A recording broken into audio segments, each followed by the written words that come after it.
and we're going to go in 3, 2, 1, and hi! You found G3. Welcome to 2015. Oh my gosh.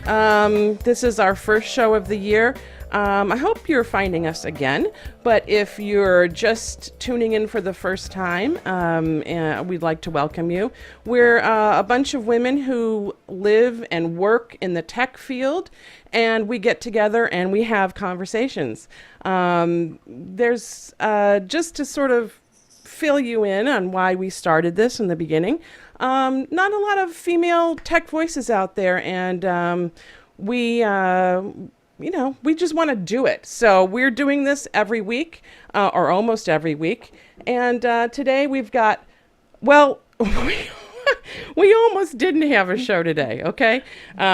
It's been, we've had some tech difficulties, and but you know what? We're here for a little bit, and we're having fun. So I'd like to introduce you really quickly before I lose everyone's signal. I'd like to introduce you to the gang today and to our special guest. So hello, everybody. Up in my upper left is my good friend Mary Hodder. Hi, Mary. Hello. And up in my upper right, Hallie Suit Tucker. Hi, Hallie from Boston. Hallie's cold. Hallie's cold. Hallie keeps her house cold, and I don't quite understand that. Hallie, when it's winter, you're supposed to be warm.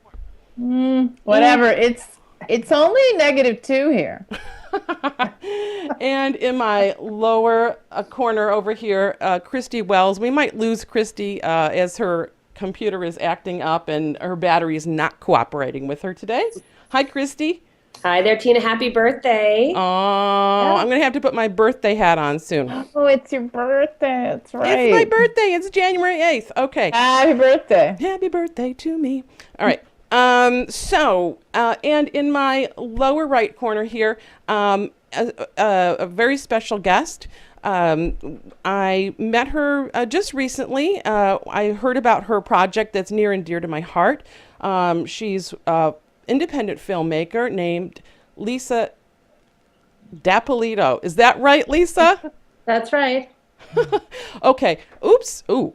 I managed to mangle your name horribly on a previous show, and I'm going to try not to do that today.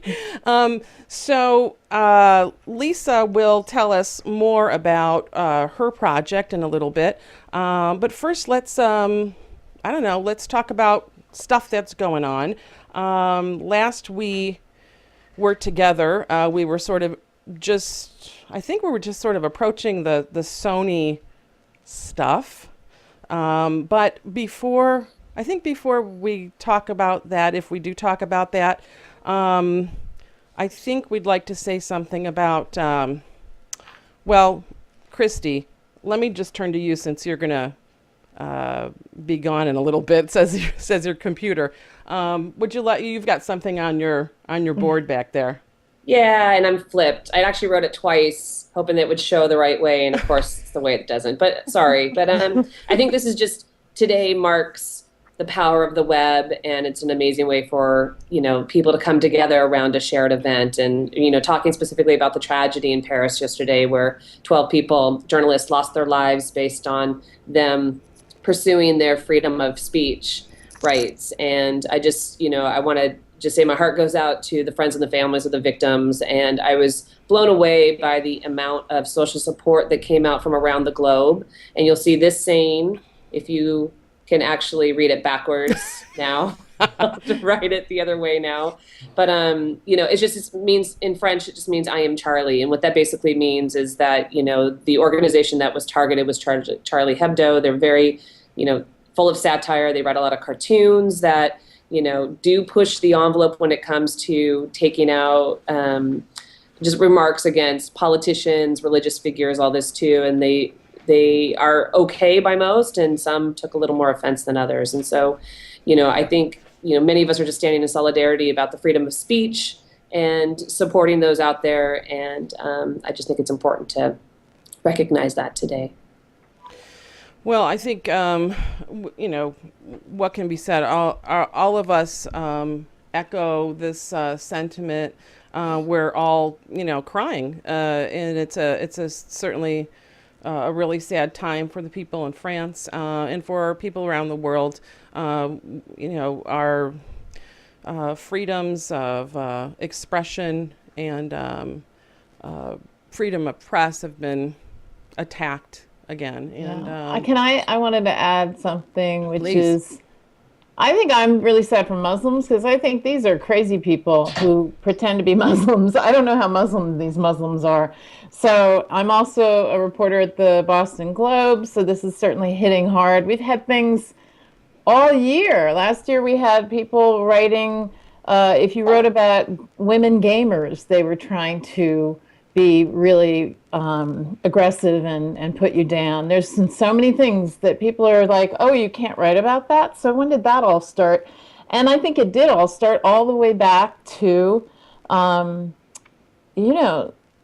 think how far back Salman Rushdie was under a fatwa or whatever. They were going to tell him he couldn't speak. So I think it's all connected. There's a piece in the New Yorker I just saw quickly that's bringing all that back. His Japanese translator was murdered, actually, which I didn't know.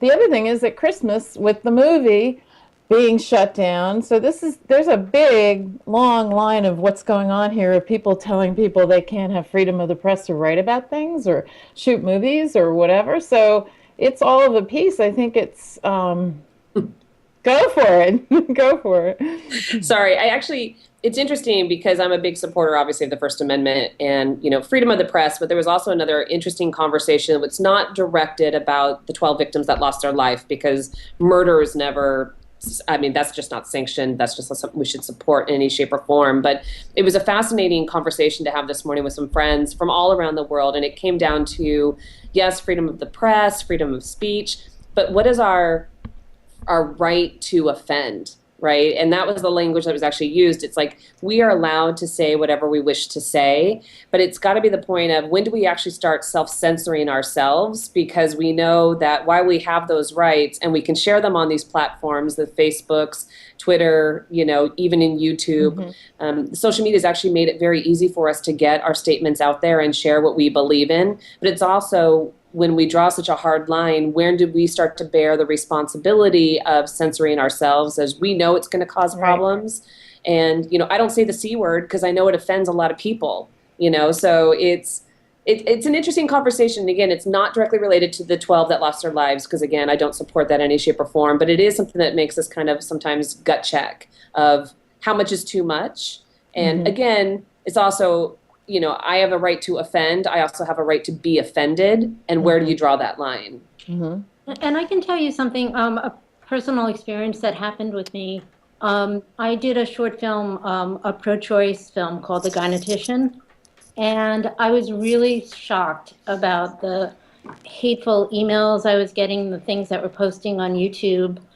Even many of my friends were very appalled by the film.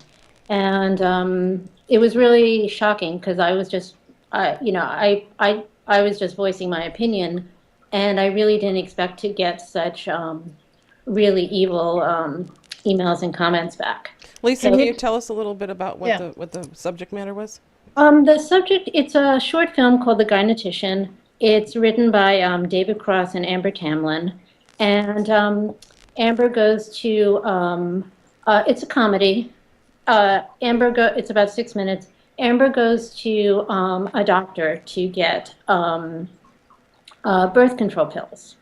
And pretty much she gets somebody who turns out not to be a gynecologist, but a gynetician, which is a politician who tells you what you should do with your body. So it's funny in a black comedy sort of way. So and so you started to receive a lot of hateful comments coming at you. Yeah. And actually, it was a little scary. I was really sort of shocked, and I shouldn't be so shocked about how people feel about the issue. Of course, there were, there's on On Huffington Post, there's like 120,000 people who have viewed it. On my YouTube page, there's like 75,000 people who have viewed it. So there's a lot of people who are really supportive. But when you get those comments to you, it's scary. And Right. and I think in some ways it made me a little hesitant to really push issues in some ways, which is really wrong, but it does make me kind of a little more neutral sometimes. Well, this is, I think, where what Christy was saying is that, we have to do this little bit of a gut check sometimes. Like, do we really want to go there all the time? Do we really want to push the boundaries? Is it important to do it at a particular point in time or not? And, we talked about this with the Sony film a couple of weeks ago. It was like, well, they are doing a film about an actual world leader who is living right now, and they're talking about assassinating him. I mean, come on, it's kind of risky, but they had meetings about this and decided to go for it. So, I mean, there is some, I don't want to say culpability, but there are some there's some decision making that's going on there. Mary, you're awfully quiet on this subject. Yeah. And I know that you're not usually. Well, I've just been thinking about what you're saying. There's a few interesting things for me. One is that Sony, the Sony thing has turned out to be in people who were formerly with the company, and they hacked their servers, and so it wasn't a political hacking job, which Right. is what it was initially billed. And of course, the FBI came out, and then Obama, who was wrong, but had to support the guys who work for him, basically, or work for the executive branch. Said, okay, it was the North Koreans, but it wasn't. And it. How sure is that? I mean, do we know that for it's sure? Come out. Yeah. There's 6 people who one of whom was laid off, I think last May, and she was one of their IT people.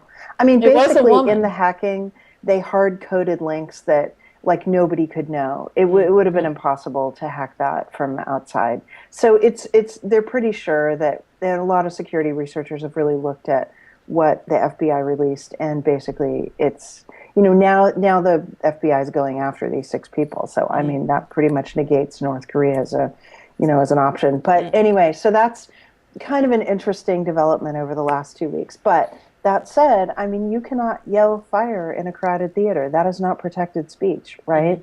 And so we do have this, it's a continuum. We have gradations of what is acceptable in terms of, the things that we say. You can say inflammatory, obscene things. That is protected speech. But you're right. I mean, there is the question of, what is it that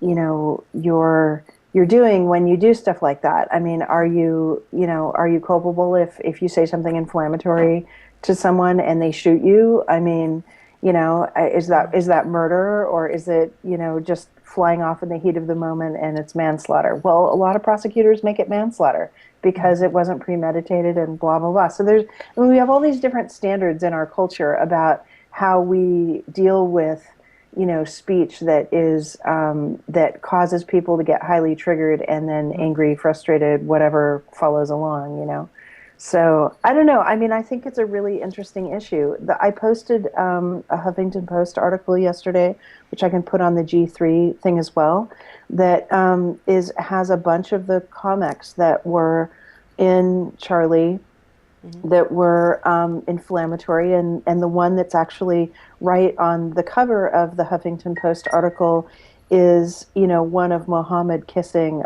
one of I think the cartoonists, and, implying that Muhammad is gay. And, that's pretty inflammatory for people who believe in that religion. But I guess from my perspective as someone who, I don't really believe in religions too much. I believe in spirituality. So for me, my own take on that is it's commentary on religion, which I'm not really into, So I don't know. I mean, I think, every person has their own view of what is sacred and what is profane. And, we have the First Amendment so that we can try to suss that out. And also, other amendments about freedom of religion and whatnot. Well, we've seen comedians struggle with this for years too. I mean, political comedians, and then people who just really try to walk that fine line of like, what's comedy, what's too soon. Can you tell Abraham Lincoln jokes at this point yet? Or is that too soon? There was I'm remembering an incident of Gilbert Gottfried got fired from the Aflac campaign because he tweeted about the tsunami, or what was it? Was it the earthquake or tsunami in Japan? Kind of, as it was happening, or maybe it was within the week of it happening, and it was maybe questionable. But here's a guy who, his face wasn't even being used on that campaign. How many people actually knew that was him, right? Yeah. But he got shit canned for it. So, we're dealing with lots of sensitivities, lots of censorship, and maybe questions about how do or should we be self-censoring, or do we even want to call it that? Well, that to me is the ultimate terrorism. If I pick up a pencil or start to type an article and I'm like, oh, I can't write about that because I could be in danger, Right. that sucks. I mean, that's, But that's kind of real too. I mean, don't we have to live, we all have to live together. We have to live in a society where we care about each other and, what we're saying. I don't know. It's certainly, it's being played out right now in the media. Can I mention, Mark Zuckerberg has started this book club, right? He put out, he wants to do a book club, and this book that he picked is called The End of Power. Have you guys read it or taken a peek at it?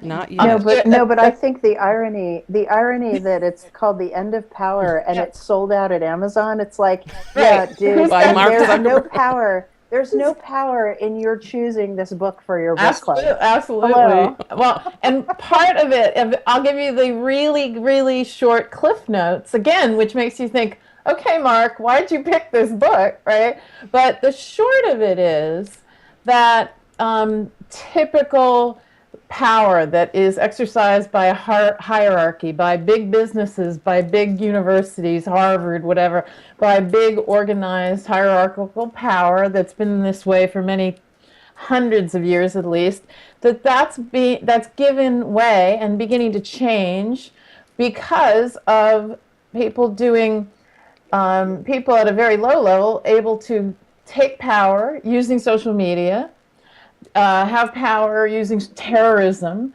that people are undermining traditional sources of power by individual movements or people that are charismatic, changing people's way of thinking about it. So, sorry, I'm not sure where Zuckerberg stands on any of this. He's one of the most powerful and rich people, but he also has created tools that help people become empowered, and that is undermining traditional power. It's an interesting book, but anyway, in this conversation, where does that leave you? I mean, what do you think about that? I mean, are we actually watching terrorists wield power, and the way to counteract that power is what?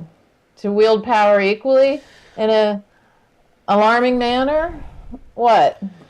Well, one of the interesting things is, I think goes beyond the discussion generally of terrorism, is how we deal with kind of cyber attacks, cyber control. Because, I mean, I suppose if you just describe any cyber terrorism or any kind of cyber attack as terrorism, then fine, we're on the terrorism topic. But, I mean, there is basically there's been this whole huge shift in what is quote unquote warfare, or what we do to create, to fight back, right? So governments are fighting governments by hacking into each other's systems, and governments are hacking into company systems, right? One of the biggest problems is the Chinese government. This is a known issue, and it's well discussed by, probably by the same FBI folks that named the North Koreans, so who knows?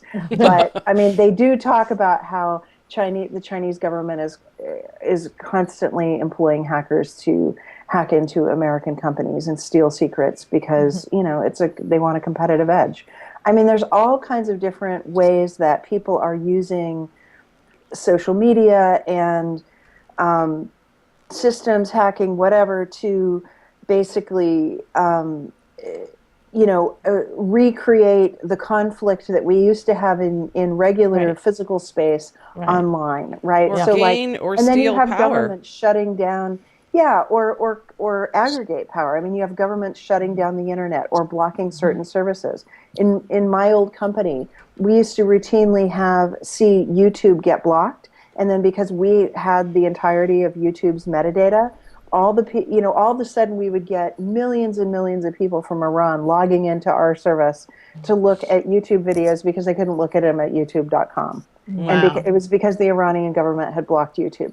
This kind of stuff happens all the time across all the services. Twitter will be blocked in, I don't know, the Philippines around a particular issue, and then it stops, and then it's somewhere else. I mean, basically the tools now, the aggregation of power is, where is everybody looking? Well, everybody's looking online and on their phones or whatever. And so, this is the reason for FireChat, right? It's so that you can use this to create a mesh network and go around the internet, so that because the internet is blocked or hacked or coming after you. And so you're looking for a way to, go around that. And so, just last week, actually something came up in the in the old Soviet Union, the Russian, I don't know if it was actually in Russia or something that was a former Soviet state, but basically there was some kind of a conflict. Putin was going after somebody. They blocked the internet, and they were getting 100,000 downloads an hour of FireChat. That's last week. Wow. I mean, I was just chatting with the folks that, have that company, and that's what we were told. And in fact, we were supposed to have dinner with one of them, and he couldn't come to dinner last week because, because of the 100,000 downloads an hour. They needed to make sure that their systems stayed up. I mean, this is so it's not just any one particular kind of terrorism. It's kind of like our whole. I mean, it's bad actors writ large, right? It's our whole system is basically under attack, under threat, because somebody wants control of something. And here we are. And what do we do about it? And honestly, I mean, I think our security in many cases is really crappy. And I think personal security online, our personal identity security is not good. And our devices, our laptops, and then you look at the larger systems and our internet access, all of it is vulnerable. And all these people are looking for ways to create problems because they have political views or strong views. And so the Charlie thing is, to me, just, it's like yet another example of that. And yet, the Streisand effect. Hello. I mean, only a few people in French-speaking areas were reading those comics, and now everyone's looked at them. They had the exact opposite effect. Hey, explain Streisand effect. And before we do, I just want everyone to note that Christy's computer, in fact, did die, and we had to say goodbye to her. She's sorry not to be here, so that's me right there. Carry on. Let's hear about the Streisand effect. Well, the Streisand effect kind of is, the genesis of it was that Barbara Streisand at some point had photos. There were photos shot of her house from a helicopter, and I think nobody really even knew about it. But then she sued everybody she could find, and because of the lawsuit, everybody saw her damn house. So, did I say that kind of correctly, Mary? sort of? Yeah. It's so it was Google, Google aerial view, right? Like all Yeah. of our houses can be viewed Mm. except Larry Page's and Sergey Brin's houses. Right, All of our surprise. houses can be Oh, viewed really? in Google Earth. And so there were photos of her her massive expanse on the coast in Malibu, and she didn't want that. So she sued Google, Google Earth to remove them. And of course it's Google. Did I So just hear Google, you say that Sergey's house isn't on Google Maps because yeah, it's he's fuzzy. blocking It's it? fuzzy. What? It's fuzzy. I mean, you can't really see it. If you go into Really? that part of the map, yeah, it's fuzzy. And so is Larry's. Purposely? So is Eric Schmidt's. Yeah. I mean, there is no privacy. So except power for is this not privacy. at the end. There is no end of power. That's right. That's right. So They don't anyway, allow the me to thing block my house, do they? Or no, Vaseline it or no. something? You can't. No, you cannot have your house blocked from Google Earth. Anyway, so the thing is that she sued Google, and the thing about Google that's interesting is they work with Chilling Effects, which is a thing Wendy Seltzer started. She out of the Right. Berkman Center. Basically, every single request that Google gets for blocking something, it could be a link, it could be an intellectual property request, it could be a privacy request, whatever. They put into Chilling Effects so that you can go back and track the request, who made it, what lawyer, blah blah blah. So of course it's public, and of course everybody found And out you about see the it. Streisand request, and it was ridiculous, and I think they denied it, and she sued them, and made the press, and then You mean everybody looked at her house. people And forever we'll have who like this. people can see her house? They're the loveliest people. Everybody looking at her house. See people- yeah, exactly. You just want to sing a song, don't you? All right, no, I'm going to stop. I want to talk to our guest. I want to hear what she's Hallie, thinking. Hallie, your microphone suddenly has gotten very close to your mouth. What about now? Can you hear it? It's better. I want to hear from our guest. I About do too, and I'm just about to shift gears a little bit. I was trying to think of a clever way to sort of segue, but I'm not even going to do that because I had too many tech problems today. So Lisa was invited here today. I heard about her project. She's currently working on a film about the life and times of Gilda Radner, a beloved comedian, actress, and someone who really helped us look at cancer and illness in ways that we hadn't before. And Lisa will tell us a little more about her project, but I wanted to let you know sort of why Gilda is really special to me. I've known Gilda's family for pretty much all my life. Well, one person in particular, and he's very special to me, which is Gilda's brother, Michael. And so Gilda has always been, I'm from Detroit, she's from Detroit. She's just always been a really special light for us. And it was really heartwarming for me to hear that Lisa has gotten involved with doing this film that I think is long overdue. Gilda, for those of you who don't know, also after Gilda's death, there was a cancer help center that was named for her, an organization that was started in her name, that was sort of patterned after the kind of care that she received when she was ill. And Lisa can speak more about this, but Lisa, I'd like to sort of introduce you and let you tell us a little bit about your project and about your Indiegogo campaign to help fund the rest of the project, and please tell us what you can about it. Okay, thank you for having me on the show, and happy birthday. And it's just been fascinating listening to your gang here talk. So thank you for having me here. My film is Love, Gilda, The Legacy of Gilda Radner. And it's really, Gilda's very unique in the sense that her legacy lives on, both in the world of comedy and in the world of cancer. Almost every female comedian will say that, not almost every, but so many famous comedians like Tina Fey and Amy Poehler, um, Lena Dunham, young comedians will talk about Gilda and what an inspiration she was to them. Gilda was an original cast member of Saturday Night Live, probably the most iconic American comedy show that continues today, I think 40 years later. But Gilda's true legacy is in the world of cancer. When she was diagnosed with ovarian cancer, she wrote a book called It's Always Something, where she really chronicles her life. She originally meant the book to be a sort of diary of a comedian slash housewife. And in that time, she got ovarian cancer.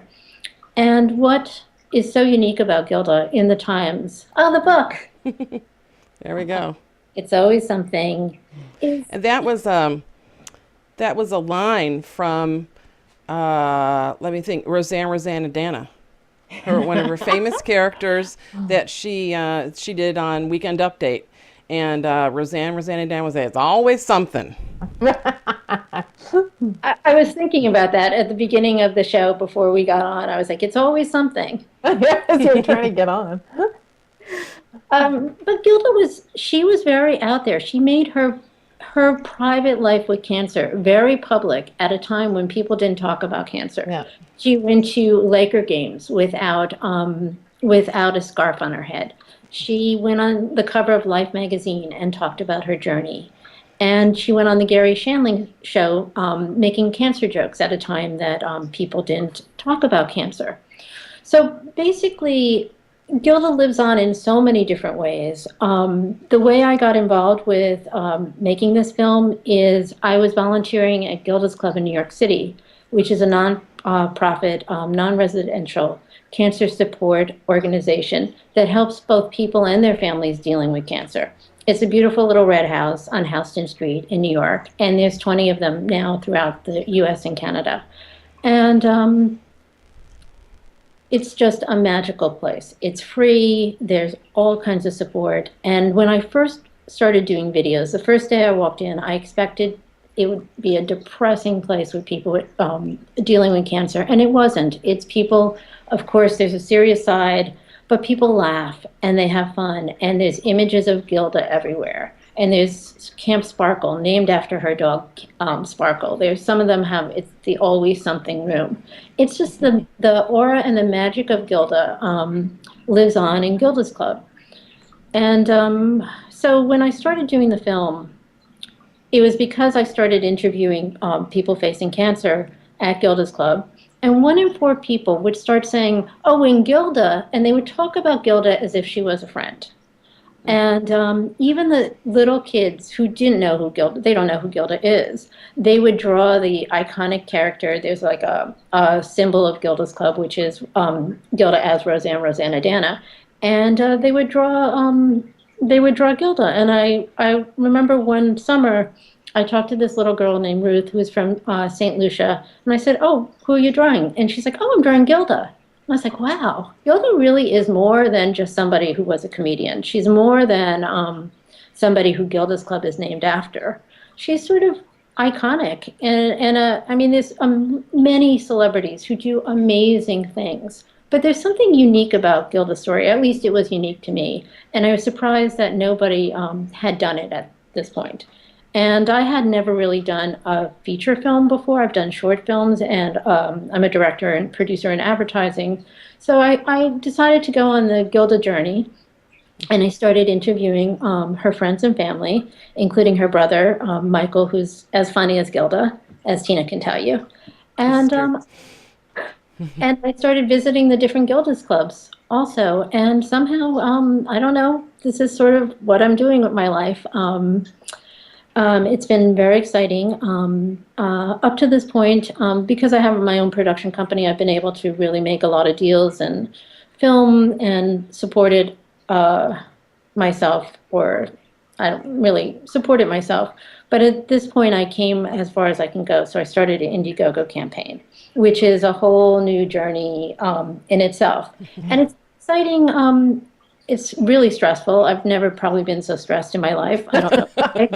But it's also really an exciting, it's really exciting because it gives somebody an opportunity who has an idea to put themselves out there and build an audience. Of course, my friends have supported it, which has been great. Gilda's friends and Michael have supported it, but many strangers, not strangers because now they're my friends, but many people, are donating. They're emailing me. They're telling me a lot of people with cancer are emailing me saying they wish they could donate, but they can't, but they're excited about the film. And in that way, that's even more exciting. So it's been a good journey. I think it's really important for filmmakers and for people with ideas to be able to have a platform and show, create an audience for the film. And that's how I met you. Lisa, I've seen, I've looked at a lot of crowd-funded campaigns before, and I think maybe, because my close proximity to the subject matter, I was looking through the people who were donating, and I was thinking, this really is a way for people to be a part of it. And I think I knew that sort of intellectually before, but actually seeing people's names, the people that I knew on this list, and I just thought, it's heartwarming that they can actually do something and be a part of your experience and the efforts that you're making to tell this wonderful story. I think that there's so many people who, maybe of a certain age group, maybe people don't know Gilda's work as a comedian as much as they used to. She probably was a household name, for decades. And maybe that some of that has waned a little bit, but it's wonderful to be able to tell the story of how she was able to affect people with illness, with cancer, and and the families, and support them. And it's a wonderful legacy that has been left by her. And I for one, I'm going to say thank you for taking on this beautiful passion project. It's something that I'm really glad to see, and it's about time. And I'm glad you're doing it. Thank you. It's been great. The idea also in the long run. Hallie, I think, wants to say something. Hang on. Later. Go ahead. I didn't want to interrupt you. But I did 2 crowdfunding projects. I have some ideas, but go. What were you saying? Okay. It's also technology. Being a filmmaker, technology is important, but social media, I really didn't understand how important it is. The Love Gilda Facebook page is building and growing really fast. So there's about 6,000 fans right now. And you can go to the insights and the people, and I can see it's 88% women, 45 and older. Wow. Which is really... And I'm going to throw up, and is that the address right there? Can you read that? Love Gilda, the film? Yes. Okay. So let's make sure that we get people hooked up with that Facebook page. Go ahead. So it's really interesting to see who the fans are and hopefully create something that will introduce Gilda to a new audience, to people who don't know who she is. Absolutely. So Hallie? you have 13 more days, right, to hit your goal? Yeah, unfortunately, only 13 more days. No, that's good. That's good. 13 is good, because I wanted to let you know, at least in the 2 Kickstarter programs I did, they have this quick movement in the beginning, right? Lots of interest and money. And then they just go, near. They look like they're going nowhere. And you're like, what am I going to do? And then about 5 days before the end, they kind of come together. But the worst part, I'll just give you this little bit of advice, is that you think all I do is beg people for money every day. This is getting ridiculous. And the truth is, they don't, like many of the people that I asked and asked and asked and asked, when I finally came towards the end, I said, I hate to bother you again, but I only have X number more days. And then people jumped in. So it's going to look very bad and very grim, and then it'll suddenly come together, and you'll be like, oh my God. So 13 days is good. Very, very lucky number. So don't worry about it. And like you said, the using social media really matters. And you just have to kind of let yourself keep begging. I mean, I think you have a good reason to ask. She was an incredible person, and people should be proud to be involved. So I think it will definitely happen. You'll see, and it'll be out of the blue. I had a goal of raising money for a book that I was going to write. And I was asking for 15,000, and I was at about 5,000 into like the 3 days before the end, and I got a $10,000 donation. So you won't even believe the crazy things that can happen. So keep asking people. Make sure they know how many days you have left, because Okay. people don't. They get busy, and Christmas is the worst time. So you have just lucky gone through the worst, and it's definitely on the up. So keep asking, and you'd be surprised. People will be ready to help you now. They will. And I think, yeah, I think that, also maybe if some celebrities who knew Gilda or who have Yes. either patterned their careers after her or she has influenced in some way, they get wind of this, they might also be able to help sort of spread the word, Yeah. social media through their friends or themselves, and that might be real useful too. And maybe I know that when I heard about this this project and this campaign, I thought, well, okay, I can make a small donation, but what else can I do? And then I thought, well, at least we can have Lisa on our show. We can talk and we can figure out, how do these campaigns work? How do you spread the word? How do you find what you're looking for and tell your story? So I'm hoping that we might be doing that here too. Okay. Um, Lisa, what you said that it's kind of surprised you, like how much you have to like really work at in social media. Has there been any surprises that you've experienced that you want to tell us about?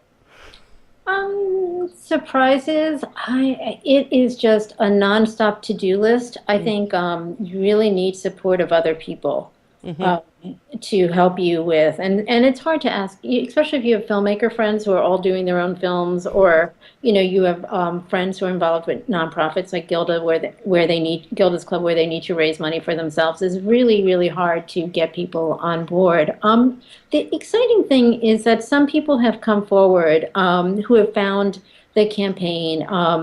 One of the people who's actually a friend of Michael's was Gilda's typist on her book, It's Always Something. So I talked to her on the phone, and she told me stories about Gilda. And those are precious. Those are like things you can't read about.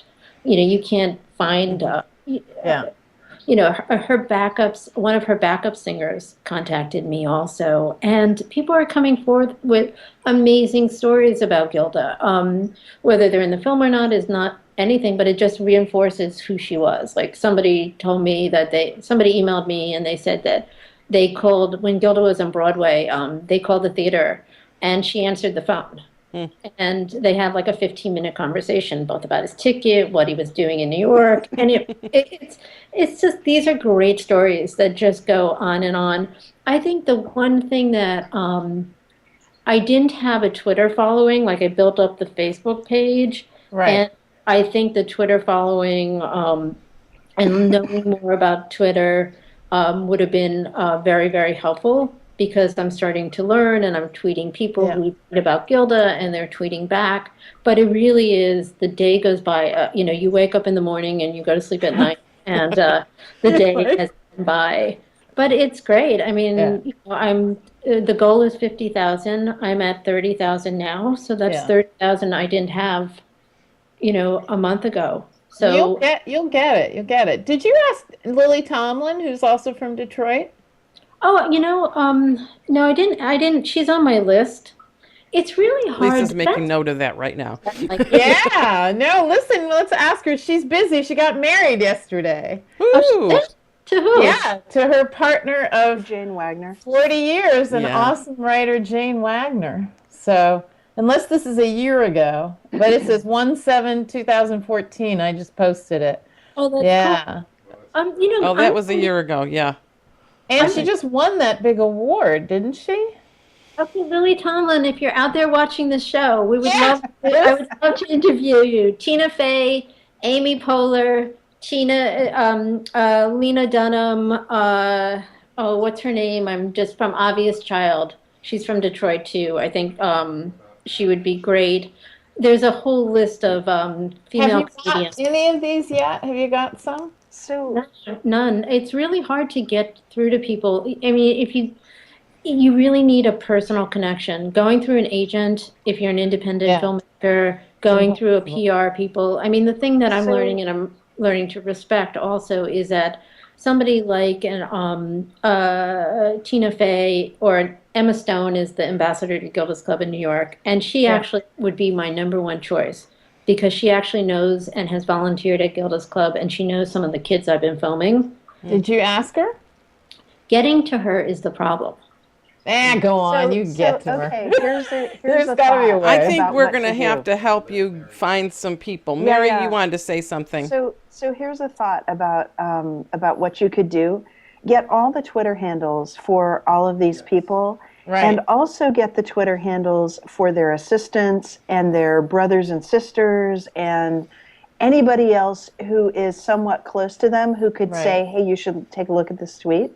Yes. And then you need to them like repeatedly. Exactly. And send them, the link to the film and the Kickstarter or the Indiegogo or whatever, and basically say, we would love your support. And then send them something about you, like a Right. link to your LinkedIn or whatever it is you use for your bio so they know you're a legitimate filmmaker and that they're not endorsing, something crazy. And Right. so because the biggest embarrassing thing that a famous person can have happen is that they endorse something and it turns out to be Right. ridiculous, right? Right, So, but you just need to the heck out of these people, at them and at them and at them, and so for the micro famous, the famous for 15 seconds on the internet or for 15 people on the internet, what we do is when we're having an event or we're doing something, we get on Twitter and we at like 3 or 4 people and we say, come to this event. And then we at the next 3 or 4 people. And then we go back and at the prior people. And you know what? People start paying attention and they all sign up for the event. And all of a sudden you get the 50 people or whatever that you really needed to come to your event there. Because even for people who aren't, famous or overwhelmed, we're all overwhelmed anyway. And so it's noisy. The world is super noisy now. There's crap everywhere. Exactly it. So you That's need it. to at everyone. You need to, try to, I mean, the Facebook thing is fine, but Facebook is weird because they have, walls up and there's sort of friends of friends limitations on posting. But Which Twitter is is open, and Twitter you can use to do. And then the other thing is post stuff on Instagram. A lot of these people are super, and then at them there. Yep. And that is open. And go have to a pretty Snapchat. picture. Have a picture. Have Well, a yeah, picture of use your- Gilda. use So your every picture. time you Use put it up, your- it's like a picture of Gilda, a picture of Gilda. You need a good picture. Well, Yeah, it's I have a that great logo picture. that you're using is terrific. So post the logo of the thing, but then post other things that you're using for the film, like screenshots of clips or whatever that you've already got. Like things that you're using on the Facebook page, use those in Just go Instagram and use those on repost Twitter. them. Yeah, exactly. And then at the people you want to pay attention and say, I have 13 days left on this Indiegogo. You're a fan. She inspired you. Would you help support this? Even $10. Like, there's no way Amy Poehler's giving $10. But ask her for $10. Right? So let me tell you this other story about this really smart kid at RPI, which is, it's like Caltech or, going to Berkeley or something for a computer science degree. So RPI is in upstate New York, and Curtis, the guy who founded, what's the graphics card company that everyone uses that's on everything? God, somebody's texting me like crazy. Anyway, so this kid, they have the alumni fundraising, right? I just think this is the ultimate fundraising story. So he's got his script, right? And he's he calls up Curtis and he says, would you be willing to give money to the alumni thing or to something that the school, we're working on a library and we're working on an art center and blah, blah, blah. And he says, well, I don't know, what do you need? And he said, well, what can you give? And he said, I don't know, I guess 30 million. And he said, again, he's following the script, really smart. He says, would you be willing to give a little bit more? And Curtis says, well, how about 300 million? And now the art center is the Curtis whatever, I forgot his last name, art center at RPI. And this was just a few years ago. In other words, ask them what they can give, but start out by saying, would you be willing to give $10 to Indiegogo? They're going to be like $10. And then say, well, what could you give for a film about Gilda? She inspired you. Like, what could you give? How could you help? Could you tweet this? Could you retweet my tweet? Could you do anything to help with this? And you know what? If you can finally break through, and a lot of adding will break through, especially if you hit the siblings and the assistant and, the mother or the daughter or whomever, you're going to get through to somebody and they're going to say, oh my God, there's a time frame. This is legitimate. Let's give some money. Let's tweet about it. Let's do it. So, and then the second bit of advice is take funny quotes that Gilda said, the key lines, like that Tina was saying, that key line earlier. Take that, append it to a photo, and keep retweeting it and re-putting it on Instagram, because now you're putting out content. Like, you're entertaining people with her stuff, and that's what's going in the film. So take any little micro bits of content about Gilda and then just link back to the Indiegogo and say, we're raising money to make a film about her. And then do this stuff about cancer, like post those things, just work it, but if you give people fun content that they can look at and they're like, oh, there's the cool photo and there's the cool quote. Yeah. And then keep on adding people in between, so do a round robin of all these different kinds of contents and apps, and you will be surprised. You'll get a few people. You might, if you target 100 celebrities, you might get 10 of them, but 10 would be worth it. Well, and also, if you get one celebrity, and I did this with mine, I didn't get like Hollywood celebrities, but I got tech celebrities. And I had people I'd asked again and again, like Craig at Craigslist was somebody I had met at a conference. And I politely asked him, and then he was busy. It went nowhere. And then finally I got some people that I knew. I'm like, hey, Craig, this person's going in, this person's going in, all your friends are going in. Will you? And he did. So you actually need just the leverage. And this is actually how they do a Hollywood movie. Hey, we have the script, and guess who's going to be in it? We want you in it too. They hear it every day. So don't be shy about it. So if you get one or two people, and even the article I just posted on my page, and I'll put it on G3, about Lily Tomlin and her girlfriend, it lists their good friend Liz Smith, who's the gossip columnist. You can find her Twitter handle easily, and you could, Liz, nice to hear you congratulate Lily and Jane on their wedding. I'm working on this project for another female comedian, and just say whatever, I would love your support, blah, blah, blah. And then it starts to gather momentum, and you feel a little bit like, oh my God, should I dare talk to them? But do it. Don't be afraid. It's for a very good cause. So sometimes it's just a matter of people finding out about it, right? Because, once they find out about it, they're like, of course I want to support this. Of course I do. But just getting to them. A couple other ideas, maybe some clips of some of the kids or some of the little pieces of film that you've already shot. You might be able to do into tiny little clips and put that up. And... I had another idea and it left my brain. So it's okay. That happens all the time. Aunt mentions Steve's over here in the studio. He's usually not, but now he's bugging me. So he says, make sure Lisa understands what we're talking about with the Aunt mentions. And I think what I was gonna look it up after. I didn't want to ask. Okay. Okay. So basically, when you mention someone, you're calling their attention. They get it in another a view on their on their Twitter client. So it'll come through in a sort of like a louder, more clear way. Because what is this section called? Help me out. So it's Notifications, The right? thing, A the thing message, that so if if you're not messaging them? yeah, so what you want to do is write your tweet. You have 140 characters, right? And Right. you don't want the very first thing to be at, like, just to you do an example, if you were going to do it to me, at Mary Hodder.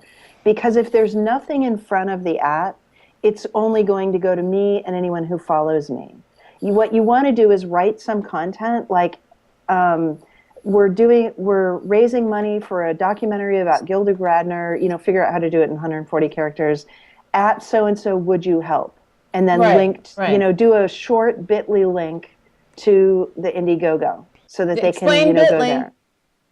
Bit.ly is the shortening URL service that Twitter bought, and basically bit.ly, go there, shorten all your links, your link to your Indiegogo, your link to the Gilda Radner's, the Because Gilda's you want Club. maximum characters in your tweet. Yeah, so you want to and put the links at the end and but make sure that your ats are in the middle of the content. Right. Then Can I it shows mention up. one? Then if you go, wait, hold on one more thing. Okay. If you go to Twitter, to just the web view, up in the upper left-hand corner, you'll see home, and the second thing in is notifications. Those are notifications to you. So the assistant that helps someone with their Twitter account, they're going to review the notifications that come in from various people, and they're going to take a look at something that was specifically directed to that person's account. That's the incoming notification that we're talking about. So when you do the adding, meaning you write the thing with the at Tina Gilmore in the middle of the tweet, it's going to show up in those notifications. And that's what you're looking to do. You're getting their attention by adding the person. So it doesn't just fly by on your feed and you Right. don't see it, which is, what most of the stuff is. But if you're at mentioned, you're going to see it in this different view and you're going to pay attention to it. And So so I that's wanted what you to need to do for sure. I wanted to point you to, I just quickly looked up on Twitter, at Lily Tomlin. The first thing on her list is recommending somebody's Indiegogo project. So she obviously is willing to do that. And it says, check out this project, which is about the death penalty, not like your project. But if I saw her page, and she's renamed it because she just got married to Jane Wagner, it says Tomlin and Wagner. You can look it up. It's at Lily Tomlin. It's Lily Tomlin, at Lily Tomlin. You follow her to begin with, right? You want to hit her follow button. And I would send her a note saying, congratulations on your wedding. Last year. I'm working on a project you might like. And that's all. I would say congratulations on your wedding, then at Lily Tomlin. I'm working on a project you might like. And then you put your little link. And then I would do hashtag Gilda Radner. So she quickly sees it's about Gilda Radner and other people see it because she has how many followers? 7.6K. Okay, so she's got a lot of people who will see it. So all those people who see it are people who can donate to you. You're not just asking her. You're quickly connecting to her audience of people who undoubtedly love Gilda Radner. That make sense? Yeah, that's great. Okay, so So I just have to say that I once had dinner with Lily Tomlin and Jane Wagner and some other people, but the people who invited me, unfortunately, they were older actor types, and they've since died. oh, Otherwise, I would call them up immediately and be like, "You Can't must do that, connect girl." with these people." But unfortunately, they were friends of my parents. We were all in college. We went to this dinner. It was when Lily Tomlin did the Science for Search for Life and blah blah blah. And we went to the opening, and then we went out for dinner. But unfortunately, the parents have died. So I'm not well, sorry. entirely sure, but it's possible that maybe Lily Tomlin and Gilda Radner went to the same school, but I'm not. really. I think you need to check on that. The high school. So Michael would know. Wikipedia to Michael the would know. rescue. Here, we'll know here in just a moment. Anyway, keep talking. Exactly. Let's see. Let's Well, see. I think this has been instructive for anyone who's going to do an Indiegogo or Kickstarter or any kind of crowdfunding campaign. I mean, we're getting some primo advice here. Okay, so she was born in 1946. Yes, Gilda? Yeah. Lily's older. 1935. Yeah. So it's possible that they went to the same school, but probably not at Not the at the same same time. time. Right. Right. Yeah. But, Let's see.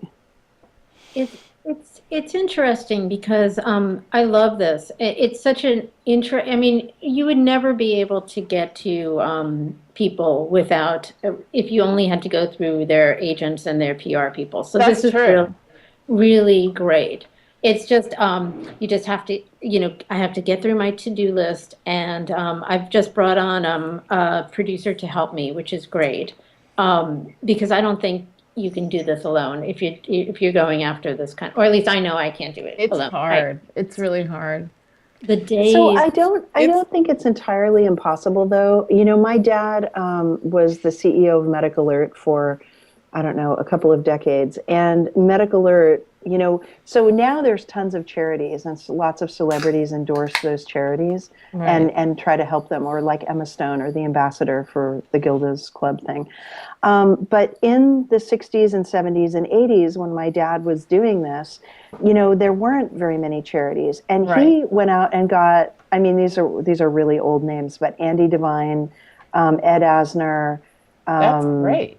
Yeah. Chris Evert, Jimmy, whatever the other tennis player. These are Jimmy when Connors. I was a little teeny kid, and the string of photos across the Medical Alert offices of like 50 celebrities who all made TV commercial endorsements for Medical Alert. I mean, I think it was actually much easier then because there wasn't the noisiness. Right now, the world is super noisy. There's a million charities. There's a million good causes. Plus, we've defunded so much in the government that we've passed that work over to charities that really it ought to be government funded, but it's not. Yeah. So then you have a million charities trying to do all this work, and the only way that they can get some publicity is to get a celebrity to endorse them and help them. And thankfully, lots of celebrities are willing to do that because we're all fame obsessed, right? And so. It's the new religion. And so basically, I think it's actually harder now in some ways, but I still think that you could do it if you just make yourself into, dare I say it, enough of a pest online that a polite pest, a nice pest, who basically says, "Look, I really want you to pay attention." You break through the noise, and you get them to, because what you're doing is really great. And so eventually, when they finally pay attention. The other thing is, where the hell is Gene Wilder in all this? Thank you. Like, he's got to have a Twitter account. He may no longer be active in entertainment, but my God, he's got to have a Rolodex that would kill. He could call up Bill Murray and, a bunch of people. And basically, we can get to Bill Murray. I think we can get to Bill Murray. Okay, so yeah, let's figure that out. I mean, this is not an insurmountable challenge. I'm going to make it my business for a little while to help Lisa get connected to some people. I'm not sure but I think I've gotten in. Bill Murray lives in South Carolina, and I've got lots of friends down there. So I think that, or at least he does most of the time. If you can just get so someone we gotta work on that one. You get somebody to accidentally trespass on his lawn, and then they'll get arrested. But while they're getting arrested, you hand them the flyer. Hey, Bill, you've got to check out this documentary, and it'll all be worth it. I have a great story of Gilda's last party that she went to, or one of the last parties she went to at Lorraine Newman's house. And Dan Aykroyd was there, and Bill Murray was there, and Steve Martin was there. And I would love to be able, in the ideal world for the film, I would love to be able to hear their opinion about what happened at the party, because it was like a magical night for Gilda. And she was pretty sick at the time, and they picked her up and they threw her around, and she just had a great time. So that would be, for the film, I would love to be able to hear from all of them of what happened that night and how it felt for them. It sounds good. I think that story was chronicled in this book. whoops, which camera am I on? This one? Live from New York, maybe? Ah. I think that if anyone's interested, it is an interesting Yeah, I have a great bit. that you know what I'm also finding interesting is that people aren't watching, even I'm posting these really nice clips from the video, people aren't watching video. People are more reacting to photos. It's really interesting because you would think I would rather see a video, but that's what I do. But more, so many things I've been posting people haven't looked at, and then I post a picture of Gilda as like Rosanna Dana, and like, 600 people will be like, I loved her, I missed her, Yeah. It's really it's really interesting. So the thing you want to do is grab that content and figure out, and basically take that little Roseanne Dana photo, take a little quote, and then put it on Facebook, put it on Twitter, put it around so that you're not just asking for people for things, you're entertaining them too by showing them the content. And you go back and forth and back and forth. And basically the next 13 days, you need to just hunker down with your computer and have pizza slide under the door, and you just go for it. And you can make this happen. One of my favorite Gilda Radner quotes, and I had it here, but it's on a magnet that I have on my refrigerator, and I hope I'm going to get this right, but she says, I base my fashion sense on mostly what doesn't itch. Right. I know I mangled that a little bit, but No, you get the idea, and I love it, and it's on my refrigerator, and I brought it down, and where is it? I don't know. It's around here somewhere. Yeah, that's one of my favorite. It kind of reminds me of my daughter, too, because she loves to, my youngest daughter, Ella, she buys clothes knowing that she likes to sleep in regular clothes. So she'll buy clothes that she knows are going to be comfortable in bed. So it's like somehow she got Gilda's DNA, and I'm not really sure how. It's perfect. Well, because we didn't start when we were supposed to by a long shot today, I'm not exactly sure when we turned on the record button, but I have a feeling that maybe we're in the process of winding down. I gotta go. Yeah, Hallie's gotta go. We've gotta go. 9 minutes. I'm gonna I will for myself. I'll put on my birthday hat. We have to sing. We have to sing. Because it's oh my goodness. I'll put on my birthday hat. We like our hats here. We often for those of you who haven't joined us before, sometimes we do our whole show just switching hats all the time. Happy birthday oh to goodness. Okay, you. go ahead. Come on, happy birthday to you. Happy birthday, dear cakehead. I mean, Tina. Happy birthday to to you. To you. I share this birthday with my birthday companions Elvis Presley and David Bowie. Woo! So I'm Awesome. not bad. Okay, well speaking of journeys, this show has been it's been great. I started this with great trepidation. I'm not comfortable in the this chair and the host chair. I'm comfortable with the buttons, all these buttons that I push down here, but putting myself in front of a camera, trying to talk while I'm doing all this stuff, usually there's a failure somewhere. But and I would have thought by now I'd be a lot better at this. Okay. That said, I'm having a whole lot of fun. I get together with my co-hosts, of various combinations every week or nearly every week, and it's been a great joy to visit with these women and talk. They have just they always have great things to say, and I enjoy just being here. So I just want to say how grateful I am. Anybody make any New Year's resolutions that they want to share? Do you do that? Do you indulge yourself in that kind of stuff, or do you not believe in it? I'm always making goals, and then I do the goal. Anything you And want to so share? then, Well, my current goal, which has actually been going on for the last 3.5 months, is to try to do yoga 4 to 5 times a week. And I've been doing it. And so Good. I did yoga yesterday. I'm doing it tonight. So it's, I mean, but, Mary, I'm coming over after- to you sometime. You're gonna introduce me to yoga finally. I've been talking about this for years. I got to do it. You're gonna get me at least. I've got to get comfortable with the idea. Oh, So I'm coming over. there's Okay. Yoga So Glow. yoga. Do you know yogaglow.com? No. I don't. You What is pay it? like a monthly fee and you can do like 5-minute yoga, 10-minute yoga. You could do it at home. So it's a good way to kind of, It's cool. if you don't have time to get to a place to where know. we And want we've talked about a couple of yoga apps or some website. What would you bring up before, Mary? There was some site that you were real interested there in. is a website, yeah, and I sent it to my dad actually. I have to think about it, the name of it again. It's something, I'll try to post it to the G3 list, but there's an online yoga site that just has lots of videos. Yeah. And basically, my dad in particular, because he's starting this at age 82, he needed some really easy senior yoga stuff. Yeah. And the stuff that I was doing was, I could it use turned that, out was too really. hard. Yeah, I mean, I think it's just, the thing is I already worked out a lot before I started. So I already had built up a level of strength and flexibility that allowed me to kind of jump into the middle. I'm more in a mid-range, but, I would say, definitely online is good. Also, you can go slow.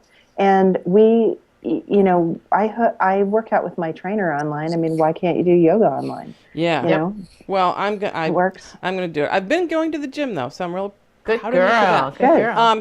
great. Hallie, anything that you're I'm my promising big yourself? like fitness thing is that everybody's doing all this retro fitness. Everybody's like Ellen's What, show, Jane Ellen Fonda? DeGeneres is like doing old Jane Fonda tapes. And like Really? so I'm digging up all this old stuff I have and I'm using like Oprah's trainer from 2006 diet, which I'm like loving, Bob Green's diet. And I'm doing it, and there's a lot good in it. Like you can't eat after 7 p.m. You can't. It's very simple. It's fruits, vegetables, lots of activity. So I've been doing that. I've been liking that a lot, and I've been using all old like fitness videos and junk I have. I do know what stuff to do and not to do because things go in and out of style, not just because of style, but because they're not good for your body, right? So you have to be a little careful. But I'm visiting all this old. I'm like old DVDs that I had for years. I've been working out too. Well, you look marvelous, darling. Thank you. So everyone has food and fitness goals. This is like so inspirational. Lisa, your goal is to finish this Make a film, I'm movie. assuming, right? That's my goal. I had yoga up there too, but some things happened lately that my cat got sick, and so I was on I'm going to do yoga, I'm going to eat healthy, but now I just want to eat Chinese food and eat ice cream and pizza and until I feel like I'm ready to go back and be healthy. I think I kind of almost don't believe in New Year's resolutions. I don't know. I used to make them and then break them, and it felt awful. But I think I might just decide that I'm going to help Lisa connect with some people, and at least until her project's done. And I think I'll make that a passion project of mine because And you know, it Tina, certainly if is you do have a connection, Bill Murray is perfect. Yeah. Yeah. Yeah. Well, Another- I'm not sure if I do, but I think we might be able to get to someone who does, because, like I said, he's in South Carolina, so I think he owns the Charleston River Dogs, the baseball team down there. Excellent. I will share with you this that I have had in this book that I've had forever. Yes. And I found this book the other day. It's been on it's a Saturday Night Live book, and it's really cool if you've, it's probably out of print, but it's got, it's got scripts in it and doodles, and it's just really really fun. Oh, I just saw a picture of Gilda and John Belushi. Excellent. But in this book, I've had a safe harbor for this postcard, Oh. Sure. and that is something that we received for New Year's, so just around this time in 1977 Oh. from Gilda. Yeah, I'll cover up my old address, but Yeah. Cool. yeah. Awesome. And it will go back in my book to be safely saved. But I was glad to find it as I was, going through the house last night thinking about this show. So thank you so much for you all being here. Lisa, I told you we have fun. I hope you enjoyed this. Great. I don't want it to end. It's more like a I don't know, a living room discussion, I think, and we enjoy it every week. Mary, thanks for being here. I'm You're glad the welcome. video started working on your feed. Hallie, we got you nice and stable on that Ethernet. Yay! Amazing. And Lisa, we actually could hear you. So I'm glad we tackled some of the tech issues and actually pulled off this show. Lisa Dapolito, you'll see if you watched another one of our shows, I really mangled your name, and I'm That's sorry. And again, thank you all for being here. And this is what we do. I got my logo ready, and then wait. I didn't say. What do I usually say? So I say. Get out your comfort I do zone. that. I do that too. But I'm gonna say we want to thank Ustream for for their streaming services. We stream live and record with Ustream. And I want to thank NewTek and their fabulous TriCaster that you can see partially here. It's a piece of equipment that I cannot do this show without, and I thank them very much, especially Philip Nelson. Thank you for your help. I would like to say, step outside your comfort zone, go out and do something great, like Lisa's doing, and come back and talk to us about it. This is the time where I put the logo up, and we all say bye-bye. Bye.